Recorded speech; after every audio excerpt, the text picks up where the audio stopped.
Hello student, तो स्वागत है आपका आपके एचपीएस लर्निंग क्लासेस में। I hope all of fine and working good. Dear aspirant, जैसे कि सीएचएसएल के एग्ज़ाम काफ़ी नज़दीक है, जिसमें कुछ शिफ्ट का पेपर तो हो गया था, कुछ शिफ्ट के बाकी हैं, कुछ बच्चे रह गए थे तो उनका एग्ज़ाम अभी बाकी है। तो डियर एस्पिरेंट, तो हम सीएचएसएल के प्रीवियस ईयर सीरीज आज से शुरू कर रहे हैं, जिसमें आपको काफ़ी कॉन्सेप्ट भी देखने को मिलेगा। अगर आपने थोड़ा बहुत पढ़ा भी होगा तो आप इसे अच्छे से रिवाइज कर पाएंगे अपने सारे कॉन्सेप्ट को। तो शुरू करते हैं आज का पहला सीरीज। ठीक है, तो ये कहाँ से है आपका, ये देखिए आपका ये है कौन सा पेपर, ये आपका पेपर है 12 अक्टूबर 2020 को जो हुआ था पेपर, वो वाला पेपर है आपको। ओके, तो ये आपको लगाना है। तो चलिए आज का पहला पेपर सॉल्व करते हैं, ये जो 12 अक्टूबर 2020 में हुआ था। तो पहला क्वेश्चन ये दिया हुआ है, रॉन्गली स्पेल्ड आपको बताना है, इसमें से कौन सा स्पेलिंग गलत है। तो पहला ऑप्शन दिया ऑफुली, ऑफुली का स्पेलिंग बिल्कुल करेक्ट है। तो ये तो ऑप्शन नहीं होगा, क्योंकि ऑफुली का मतलब क्या होता है, ऑफुली का मतलब होता है भयावह। ये भी याद रखना है आपको, इसका मीनिंग भी साथ साथ जानते जाएंगे आप। ओके, तो ऑफुली का तो स्पेलिंग सही है, AWFULLY बिल्कुल करेक्ट है। सेकंड ऑप्शन दिया अनरूली, UNRULY, इसका भी स्पेलिंग बिल्कुल सही है। अनरूली का मतलब क्या होता है, जो आउट ऑफ कंट्रोल हो। ओके, उसके बाद तीसरा ऑप्शन दिया है अनडली, अनडली का भी स्पेलिंग बिल्कुल करेक्ट है, इसका मतलब होता है क्या, इनऑर्डिनेटली। चौथा ऑप्शन दिया फेथफुली, फेथफुली, फेथफुली का स्पेलिंग गलत है दोस्तों। फेथफुली का स्पेलिंग क्या होता है, FAITHFULLY होता है, LLY होता है। ओके, तो फेथफुली ये होता है ऑप्शन। ये आपका चौथा ऑप्शन आपका बिल्कुल करेक्ट बनेगा, क्योंकि इसकी स्पेलिंग गलत थी। नेक्स्ट क्वेश्चन पे चलते हैं। नेक्स्ट क्वेश्चन दिया है पैसिव वॉइस हमें बताना है, एक्टिव वॉइस दिया हुआ है, हमें पैसिव वॉइस बताना है। ओके, तो मेनली आपको पैसिव वॉइस निकालने के लिए आपको किस पे ध्यान देना होता है, तो जैसे कि कॉन्सेप्ट क्या होता है, मेनली आप वर्ब पे अगर ध्यान देते हैं तो पैसिव वॉइस ये चुटकियों में निकाल लेंगे 2 सेकंड में बिल्कुल। ओके, तो वर्ब पे आपको ध्यान देना होता है। वर्ब पे ध्यान कैसे देंगे, तो ये पहले देखिए स्टेटमेंट क्या दिया है। स्टेटमेंट दिया है the police beat a number of protesters last night, मतलब ये लास्ट नाइट की बात कही जा रही है, तो ये किस में है, सिंपल पास्ट में है। सिंपल पास्ट में आपका ये सेंटेंस दिया हुआ है, तो वर्ब भी हमारा पास्ट में ही होगा, क्योंकि एक्टिव वॉइस पैसिव वॉइस में सेंटेंस कोई ट्रांसफॉर्म नहीं होता है।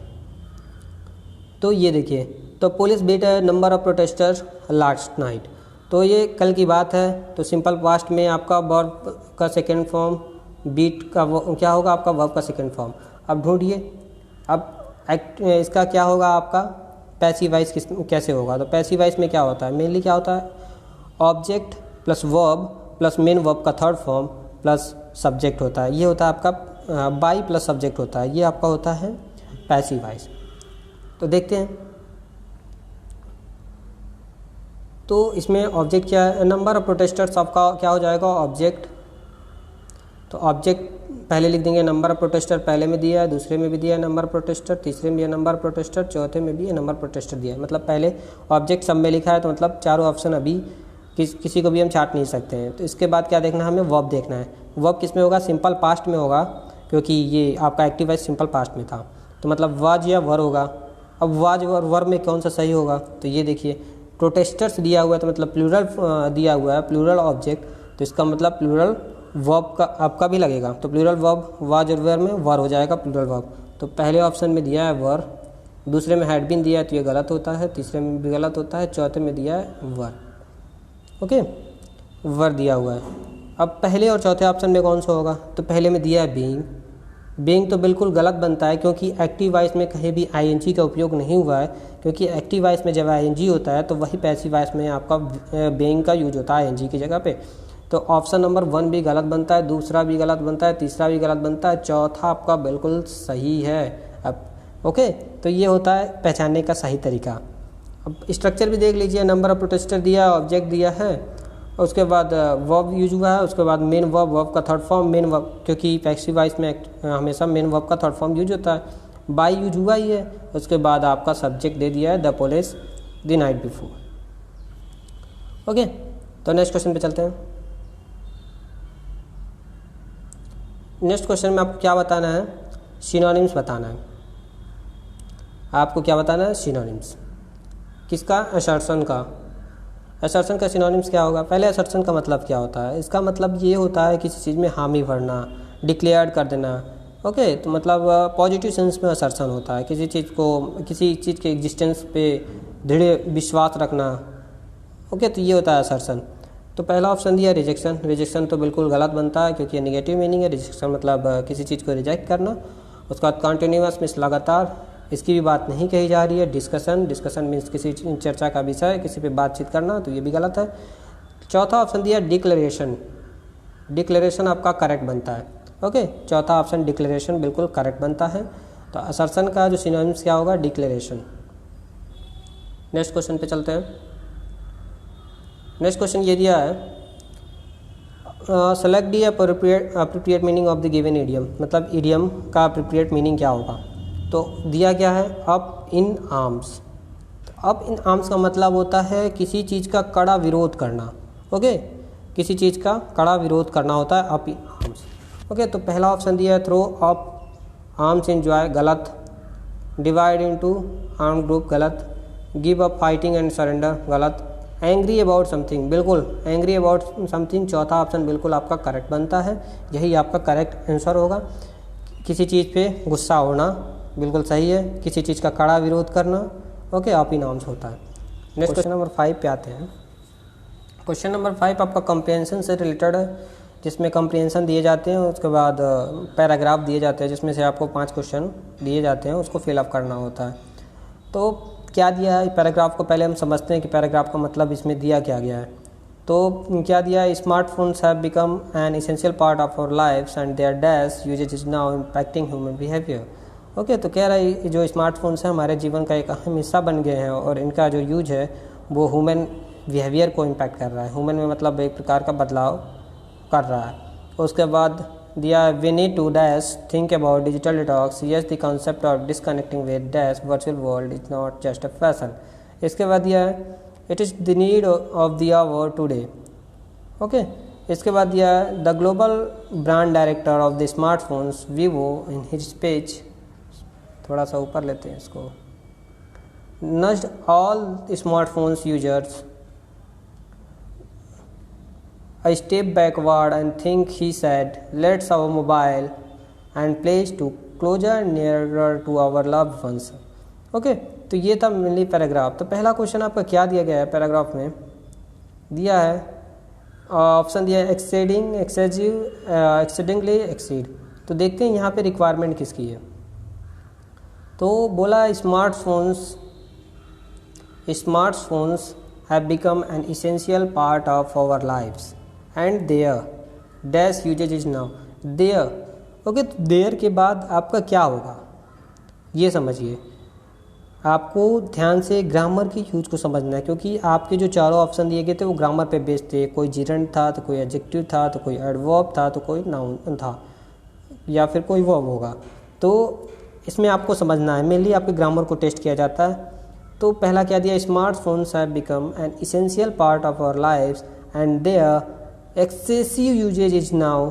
एक्सेसिव क्यों होगा, क्योंकि एक्सेसिव एक प्रकार का आपका क्या बनता है, एडजेक्टिव बनता है।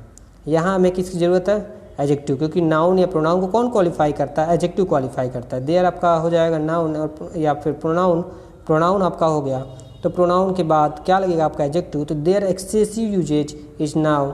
तो पहला आपका ऑप्शन में कौन सा बनेगा, पहले आपका एक्सेसिव ऑप्शन नंबर सेकेंड बिल्कुल करेक्ट बनता है। तो ये हो जाएगा आपका एक्सेसिव। ओके, उसके बाद आगे बढ़ते हैं। आगे क्या दिया हुआ है, सेकेंड ऑप्शन में क्या होगा फिर ये देखना है। तो सेकेंड ऑप्शन दिया है सीरियसनेस, सीरियसली, सीरियस। ये भी मेनली उसी प्रकार का है जिसमें आपका ये एडवर्ब दिया हुआ है। देखिए यहाँ पे एडवर्ब दिया हुआ है, यहाँ पे नाउन दिया गया है, इसके बाद ये सीरीज दिया है, फिर सीरियसनेस दिया है। तो देखते हैं क्या फिलअप होगा यहाँ पे क्वेश्चन नंबर 6 में। क्वेश्चन नंबर 6 का मतलब सेकंड ब्लैंक। ओके, तो ये दिया है we need to dash think about digital detox, yes the concept of disconnecting with. मतलब यहाँ पे क्या फील होगा, वी नीड टू, किस चीज़ की नीड, किसी चीज़ की नीड है भैया, ठीक है। We need to excessive think, sorry serious think. Think क्या है आपका, सोचना, क्या एक प्रकार का आपका क्या है, वर्ब है, क्रिया एक प्रकार का। तो थिंक के पहले क्या लगेगा, वर्ब के पहले क्या लगता है, वर्ब को कौन क्वालिफाई करता है, तो ये क्वालिफाई करता है आपका एडवर्ब। तो देखते हैं क्या होगा, वी नीड टू सीरियसली होना चाहिए, क्योंकि सीरियसली आपको क्या होगा, एडवर्ब होगा। देखते हैं ऑप्शन में दिया है, यस, ऑप्शन नंबर 3 बिल्कुल करेक्ट बनता है, सीरियसली। ये एक प्रकार का एडवर्ब है, थिंक के पहले एडवर्ब की ज़रूरत होगी, क्योंकि थिंक आपका वर्ब और वर्ब क्वालिफाई करता है एडवर्ब, तो एडवर्ब आपका सीरियसली। तो ये होता है ग्रामर का यूजेज। देख रहे हैं किस तरह ग्रामर के यूजेज पे क्वेश्चन दिया गया है। इसके बाद क्वेश्चन नंबर 7 जो आपकी ब्लैंक नंबर 3 को फिल करेगी, क्या दिया, आर्टिकल का यूज किया गया है, द, ए, एनी, मैनी। तो देखते हैं क्या फिलअप होगा इसमें से ब्लैंक नंबर 3 में।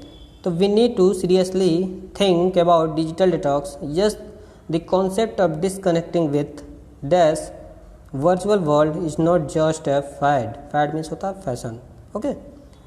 तो डिसकनेक्टिंग विथ, तो क्या होगा, क्या अ यूज होगा, अ भी दिया ऑप्शन में, नहीं अ नहीं होगा।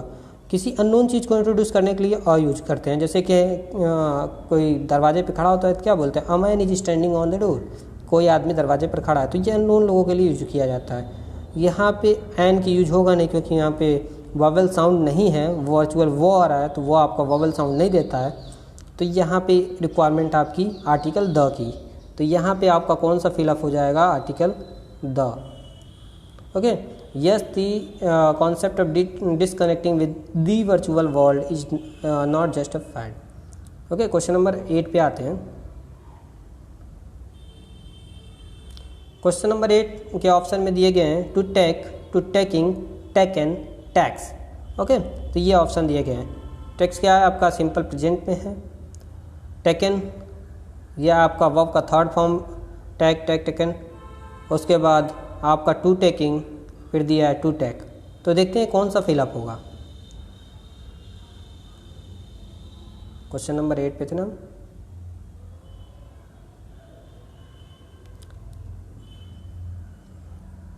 तो ये देखिए कौन सा फिलअप होगा, आप पहचानिए। क्वेश्चन नंबर 8 का मतलब आपका ब्लैंक नंबर 4 भरेगा। The global brand director of the smartphone Vivo in his speech nudged all smartphone user a step backward and think। तो क्या take a step backward and think. अब takes होगा कि to take होगा, क्या होगा ये देखते हैं। The global brand director of smartphone Vivo in his speech nudged all smartphone users, यहाँ पे दिया है यूजर्स, इसका मतलब ये दिया है आपका किसमें, प्लूरल फॉर्म में। तो प्लूरल फॉर्म का यूज होगा वर्ब, तो प्लूरल फॉर्म का वर्ब कौन सा दिया गया है, तो टेक्स जो होगा ये तो बिल्कुल गलत बनता है, क्योंकि ये सिंगुलर फॉर्म का होगा। टू टेक होगा कि टू टेकिंग होगा कि टेकन होगा। क्वेश्चन नंबर 8 में option number 4, the global brand director of smartphone Vivo in his speech nudged all smartphone user to take a step backward and think, okay. तो to take आपका correct बनता है, gerund की आवश्यकता यहाँ पे नहीं है, तो टू टेकिंग गलत बनता है, और सिंपल ये टेकन की भी ज़रूरत नहीं है, तो टू टेक हो जाएगा। क्वेश्चन नंबर 9 मतलब आपका कौन सा हो गया, ऑप्शन ब्लैंक नंबर 5 भरना है आपको। तो ब्लैंक नंबर 5 में switch off, switch in, switch over, switch up, तो क्या होगा यहाँ पे, he said let's dash our mobiles and place to closer nearer to our loved ones. तो मोबाइल फ़ोन की बात की जा रही है, तो let's switch off our mobiles, अपने मोबाइल को बंद करते हैं और अपने जो प्रिय हैं उनके पास जाते हैं, ओके। तो ये क्या हो जाएगा, स्विच ऑफ हो जाएगा। तो ऑप्शन नंबर कौन सा होगा आपका, ऑप्शन नंबर फर्स्ट बिल्कुल करेक्ट बन रहा है, स्विच ऑफ। नेक्स्ट क्वेश्चन पे आते हैं, क्वेश्चन नंबर 10। क्वेश्चन नंबर 10 में क्या दिया गया है, इन the given sentence identify the segment which contain the grammatical error, मतलब हमें ग्रामेटिकल एरर वाले पार्ट को बताना है, ओके। तो क्या दिया है statement, when I met Akbar Padamsee one of pioneers of Indian art he was 87 but still alert and active. तो ध्यान से आप स्टेटमेंट को पढ़ते जाइए और ग्रामेटिकल पार्ट को ध्यान में रखते हुए पढ़िए, क्योंकि ग्रामेटिकल एरर हमें बताना है। देखिए, व्हेन आई मेट अकबर, जब मैं अकबर पद्मसी से मिला, वन ऑफ ए पायनियर्स, ये तो गलत बनता है। मतलब कि शुरुआत, जो पायनियर्स का मतलब क्या होता है, जो किसी चीज़ की शुरुआत करते हैं। इंडियन आर्ट की शुरुआत करने में वालों में से एक, तो ये वन ऑफ होता है, वन ऑफ पायनियर्स। जब ढेर सारों में से सेलेक्ट करना होता है तो सिंगल बस ये यूज करते हैं, one of pioneers of Indian arts. Okay, तो ये होता है, वन ऑफ होता है। ए यहाँ पे गलत दिया हुआ है, ओके, ए नहीं होगा, यहाँ पे ए नहीं होगा। तो देखते हैं ऑप्शन नंबर कौन से में होगा। ऑप्शन नंबर 4, ऑप्शन नंबर 4 आपका करेक्ट आंसर बनता है। इसी में ग्रामेटिकल एरर है, one of pioneers of Indian art होगा। ओके, नेक्स्ट क्वेश्चन पे चलते हैं। क्वेश्चन नंबर 11 में दिया है सर्विलेंस। सर्विलेंस का मतलब क्या होता है, नज़र में होना। ओके, तो इसका एंटोनिम्स बताना है हमें। तो क्या होगा इसका एंटोनिम्स, अनदेखा कर देना। तो क्या ऑप्शन दिया है, निगलेक्ट, पहला ऑप्शन दिया। निगलेक्ट बिल्कुल करेक्ट बनता है। निगलेक्ट का मतलब होता है अनदेखा कर देना, जो इसका एंटोनिम्स होगा। ओके, सर्विलेंस मतलब नज़र रखना और निगलेक्ट मतलब अनदेखा कर देना, तो ये आपका ऑप्शन करेक्ट बनता है। अब विजिलेंस का मतलब क्या होता है, विजिलेंस का मतलब होता है चौकन्ना होना। ओके, चौकन्ना होना। अटैक मतलब वो तो समझ रहे हैं, हमला करना। इंडोरेंस मतलब अपनी क्षमता से अधिक कार्य करना। ओके, तो ऑप्शन नंबर फर्स्ट आपका करेक्ट बनता है इस क्वेश्चन का। नेक्स्ट क्वेश्चन पे बढ़ते हैं। इस क्वेश्चन में दिया गया है, find the select the most appropriate antonym of the given word. मतलब इसका भी एंटोनिम ही हमें बताना है। डिमोलिश का मतलब क्या होता है, धराशायी करना, मतलब किसी चीज़ को तोड़ फोड़ देना, डिमोलिश वो होता है। तो पहला ऑप्शन क्या दिया है, ऑब्स्ट्रक्ट। ऑब्स्ट्रक्ट मतलब क्या होता है, रुकावट टाइप का होता है, तो ये तो नहीं होगा क्योंकि ये धराशायी करना है। डिमोलिश का मतलब तोड़ फोड़ करना, तो मतलब कुछ बनाना ही होगा। तो एबोलिश, एबोलिश का मतलब किसी चीज़ पे फॉर्मल इंड, मतलब फॉर्मल एंडिंग करना एबोलिश होता है। जैसे कि एबोलिश द मिशन को मतलब रोक देना, तो ये होता है एबोलिश। इसके बाद चौथा ऑप्शन दिया है कंस्ट्रक्ट। कंस्ट्रक्ट आपका बिल्कुल सही होगा, डिमोलिश का एंटोनिम्स। ओके, डिमोलिश का मतलब होता है आपका धराशायी करना, तोड़ फोड़ करना, और कंस्ट्रक्ट मतलब होता है बनाना, बुनियाद रखना, ये होता है। तो ये ऑप्शन क्वेश्चन नंबर 12 का ऑप्शन नंबर 4 आएगा।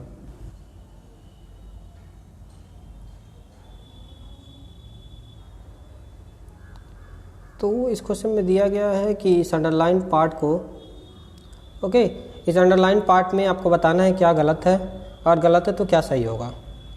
तो क्या दिया, Lenovo has launched think iPad 11 fold, the world first foldable laptop which is claimed to be so durable as its other devices. तो दोस्तों यहाँ पे गलती है, सो ड्यूरेबल।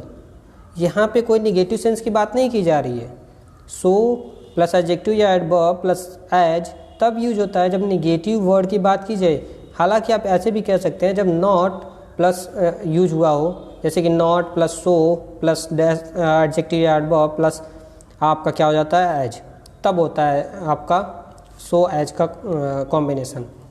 लेकिन यहाँ पे किसी प्रकार के निगेटिव सेंस की बात नहीं की जा रही है, तो यहाँ पे क्या होगा, एज ड्यूरेबल एज। जब सेम वैरायटी में कंपैरिजन करनी हो, ओके, सेम काइंड में, तो as durable, as plus adjective plus adverb, as adjective adverb plus as का यूज होता है। तो क्या हो जाएगा आपका ऑप्शन, ऑप्शन नंबर 4 आपका बिल्कुल करेक्ट बनेगा, to be as durable as. Okay, as durable as, तो ये आपका करेक्ट बनेगा। तो आपको याद रखना है जब पॉजिटिव सेंस की बात की जाए, ओके, तो एज, एडजेक्टिव, एडवर्ब, एज का यूज होता है। और जब नेगेटिव सेंस की बात की जाए, सो, एडजेक्टिव, एडवर्ब प्लस एज का यूज होता है। नेक्स्ट क्वेश्चन पे चलते हैं। क्वेश्चन नंबर 14 में पूछा हुआ है, स्टीर अप अ हॉर्नेस्ट नेस्ट। इसका इडियम दिया गया है, इसका मीनिंग बताना है हमें। ओके, तो इडियम का मीनिंग क्या होगा, स्टीर अप अ हॉर्नेस्ट नेस्ट, तो ये तो याद करने वाली चीज़ है। इसका मतलब होता है किसी चीज़ को प्रोवोक करना। ओके, किसी चीज़ को मतलब समझ लो घी में आग डालने के काम करना, वो होता है आपका स्टीर अप हॉर्नेस्ट नेस्ट। तो ऑप्शन कौन कौन से दिए हैं, कॉल फॉर डायलॉग नहीं, लीड अ रिवोल्ट नहीं, बिल्कुल नहीं, provoke trouble, yes, option number 3 बिल्कुल करेक्ट बनता है, प्रोवोक ट्रबल। ओके, तो ये ऑप्शन आपका करेक्ट बन जाएगा। नेक्स्ट क्वेश्चन पे चलते हैं, क्वेश्चन नंबर 15 पे। ये हमें नरेशन का क्वेश्चन है, करेक्ट इनडायरेक्ट फॉर्म बताना है ये। Okay, select the correct indirect form, ये डायरेक्ट सेंटेंस दिया गया, इसका इनडायरेक्ट फॉर्म बताना है। तो क्या दिया गया है, तो जैसे कि पता है आपको नरेशन में क्या करना होता है, एक्टिव वॉइस पैसिव वॉइस तो आपको समझ में आ गया। अब नरेशन में क्या करना होता है, आप एक सेंटेंस आगे शिफ्ट होंगे। सिंपल प्रेजेंट दिया है तो सिंपल पास्ट में चले जाएंगे, सिंपल पास्ट दिया है तो पास्ट परफेक्ट में चले जाएंगे। ऐसे एक एक सेंटेंस शिफ्ट होंगे, आप एक एक टेंस में शिफ्ट होंगे। तो ये होता है बिल्कुल आसान तरीका आपका नरेशन को लगाने के लिए। तो क्या दिया गया है, do you attend the film festival at Goa every year, he asked. Okay, तो ये दिया है, do you attend the film festival at Goa every year, he asked, उसने पूछा। तो पहले क्या होगा, ही आस्क्ड, आपका ही आस्क्ड में ही रहेगा। तो ही आस्क्ड किस में दिया है, पहले में दिया है। दूसरा में दे दिया ही इज आस्किंग, ये तो बिल्कुल गलत। तीसरे में दिया ही हैड आस्क्ड, ये भी गलत बन जा रहा है। चौथे में दे दिया ही आस्क्स, ये तो बिल्कुल, ये तो वैसे ही ऑप्शन 3 छट गए। आपका बचा पहला ऑप्शन बस, he asked me if I attend the film festival at Goa every year. तो ये तो आपका वैसे ही बिल्कुल करेक्ट बनता है, ऑप्शन नंबर 1। आपने बस ये रिपोर्टिंग वर्ब से ही आपने समझ लिया इसमें। नेक्स्ट क्वेश्चन पे चलते हैं। क्वेश्चन नंबर 16 क्या दिया है, ये PQRS टाइप वाला क्वेश्चन है जिसमें ABC फॉर्म में दिया है। तो इसे आपको पैरा जम्बल्ड है, इसे सही तरीके से अरेंज करना है आपको, पैरा जम्बल्ड वाले क्वेश्चन है। तो क्या दिया है, पहला ऑप्शन ए क्या दिया है, the most well known among them is the purple frog needing immediate protection. The most well known among them, उनमें से। ओके, तो ये तो शुरुआत नहीं होगा, मतलब किसी चीज़ की पहली चर्चा की गई है, पहले भी किसी चीज़ की चर्चा की गई है। सेकंड दिया है, the secret life of frog is the first ever film on the amphibian of India. ये आपका पहला ऑप्शन बन सकता है। उसके बाद दिया, the film has been shot extensively in the Western Ghat. कौन सी फिल्म, नहीं पता ना, मतलब पहले भी किसी चीज़ की चर्चा की गई है, तो ये तो पहले नहीं आएगा। It's showcase unique species of frogs which are critically endangered. ये किसी चीज़ को दिखाने की बात की जा रही है, तो इसके पहले मतलब कोई और ऑप्शन होगा। तो पहला ऑप्शन आपका बी से शुरू होगा, ये तो श्योर हो गया, बी से शुरू होगा। तो पहले ऑप्शन देख लेते हैं।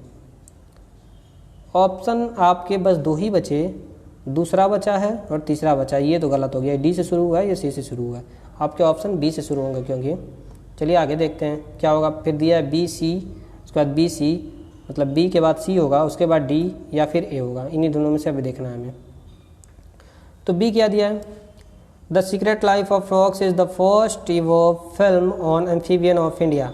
इसके बाद क्या है, फर्स्ट फिल्म की बात हो गई यहाँ पे, फर्स्ट फिल्म।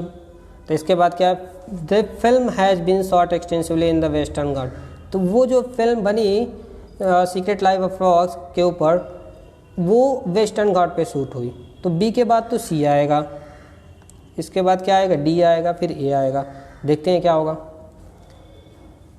पहले ऑप्शन पढ़ते, the most well known among them is the purple frog needing immediate protection.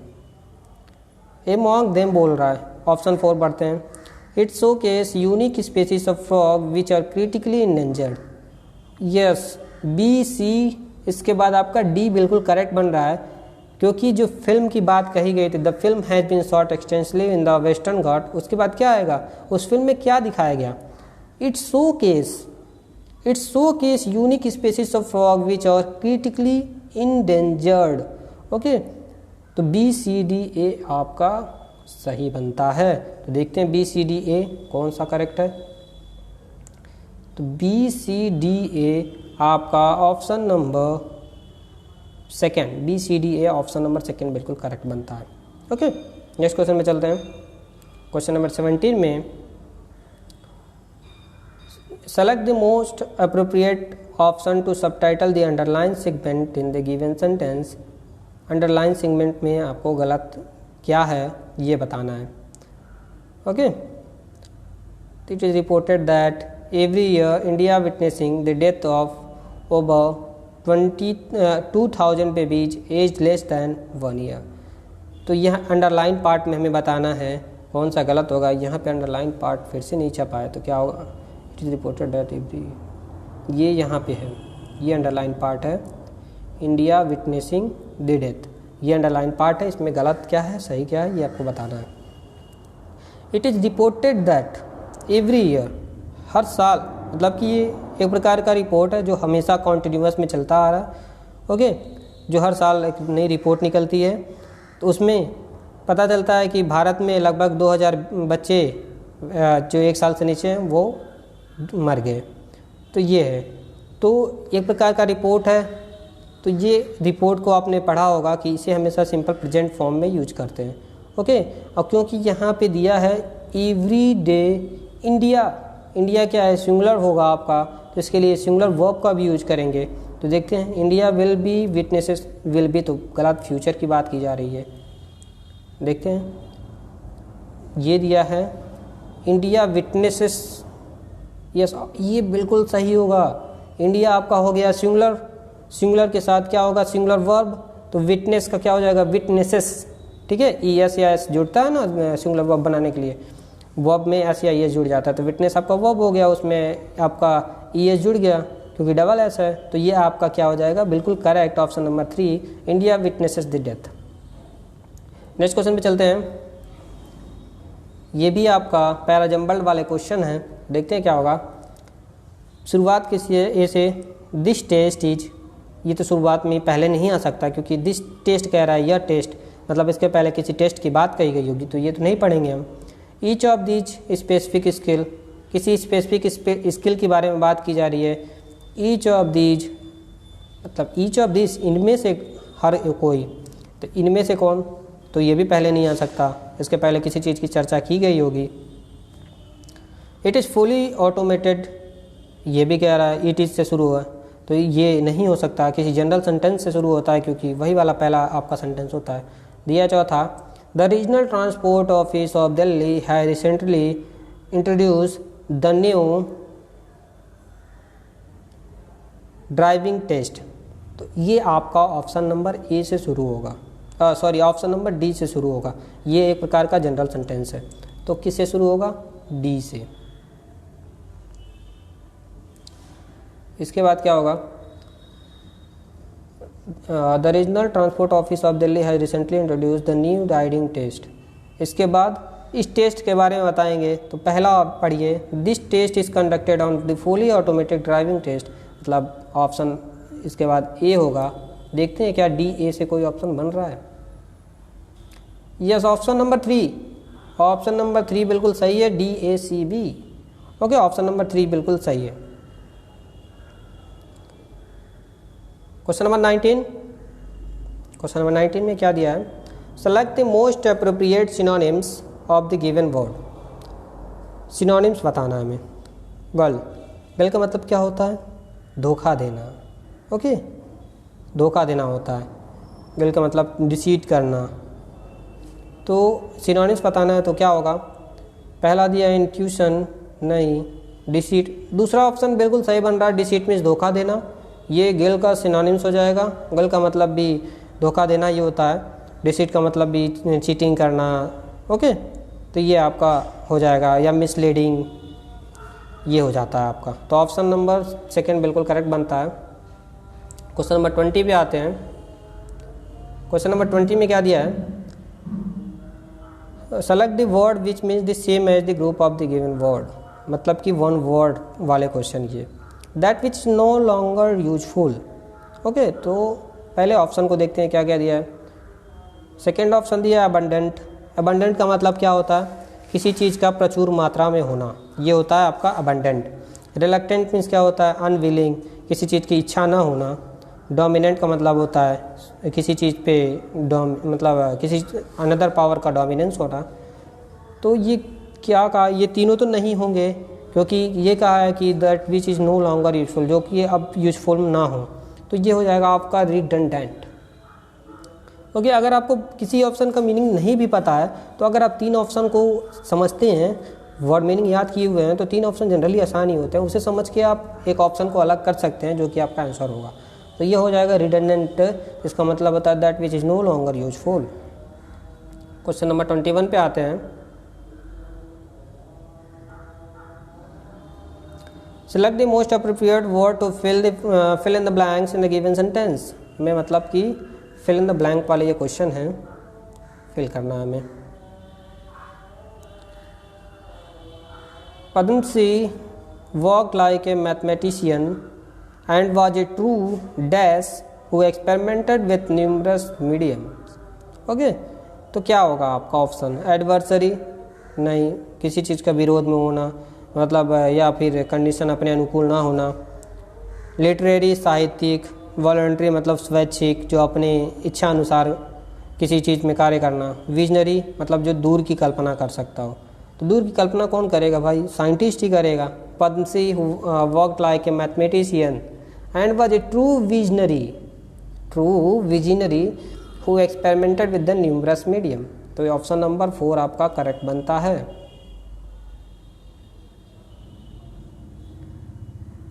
चलते हैं क्वेश्चन नंबर 21।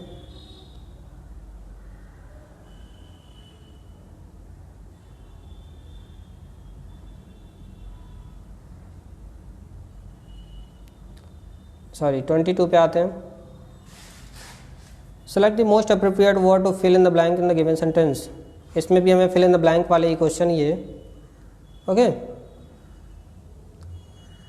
तो if the video clip of the murder had not been shared on social media the world would likely have remained dash of the tragedy. ऐसे question में ना पहले आप option को पढ़ा कीजिए, तब काफ़ी आसान पड़ता है। जैसे कि ऑप्शन क्या दिया है? रिनाउंड, रिनाउंड मीन्स क्या होता है? फेमस होता है। ओके, रिकॉग्नाइज्ड किसी चीज़ को मतलब पहचानना। अनअवेयर मतलब किसी चीज़ के बारे में ना पता होना। अनकन्फर्म मतलब किसी चीज़ पे निश्चित ना होना। ओके, तो ये क्या कहा गया? If the video clip of the murder has not been shared on the social media, अगर वीडियो जो मर्डर हुआ उसका वीडियो क्लिप अगर सोशल मीडिया पे शेयर नहीं हुआ होता तो the world would never have remained dash of the tragedy. तो दुनिया को इस हत्या के बारे में, इस ट्रेजिडी के बारे में कभी पता नहीं चलता, कभी पता नहीं चलता। इसके लिए क्या यूज होगा? अनअवेयर। तो अनअवेयर ऑप्शन नंबर 3 बिल्कुल सही बनेगा। नेक्स्ट क्वेश्चन पे आते हैं। रॉन्गली स्पेल्ट, इसमें भी रॉन्गली स्पेल्ट वाले ही क्वेश्चन हैं। तो क्या दिया है?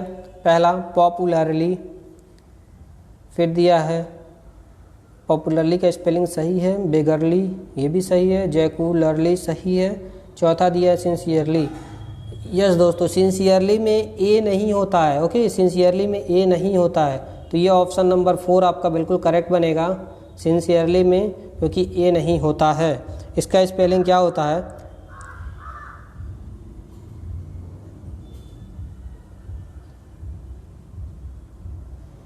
ओके, SINCERELY, इसमें कोई किसी प्रकार ये नहीं होता है, तो ऑप्शन नंबर 4 सही बनता है।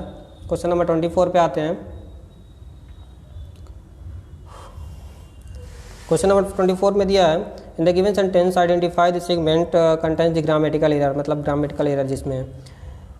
तो क्या दिया है? Your skill line. Okay, your आपका क्या है? थर्ड पर्सन है। थर्ड पर्सन के साथ आपको क्या लगता है? सिंगुलर वर्ब लगता है ना। तो यहाँ पे तो लाई लिखा हुआ, ये तो प्लूरल वर्ब है। सिंगुलर क्या होता है? लाइज होता है ना, एस जुड़ जाता है, एस या ई, जैसे कि मैंने बताया कि सिंगुलर वर्ब में एस या ई एस जुड़ा रहेगा। ओके, अगर हेल्पिंग वर्ब नहीं दिया गया है, तो यहाँ पे हेल्पिंग वर्ब नहीं दिया गया है, तो योर स्किल लाइज होगा, LEIES। Your skill lies in cheering up people who are stressed out, wound up or generally just annoyed। तो ऑप्शन नंबर 3 अपना करेक्ट बनता है क्योंकि योर स्किल लाइज होगा। Next question, question number 25।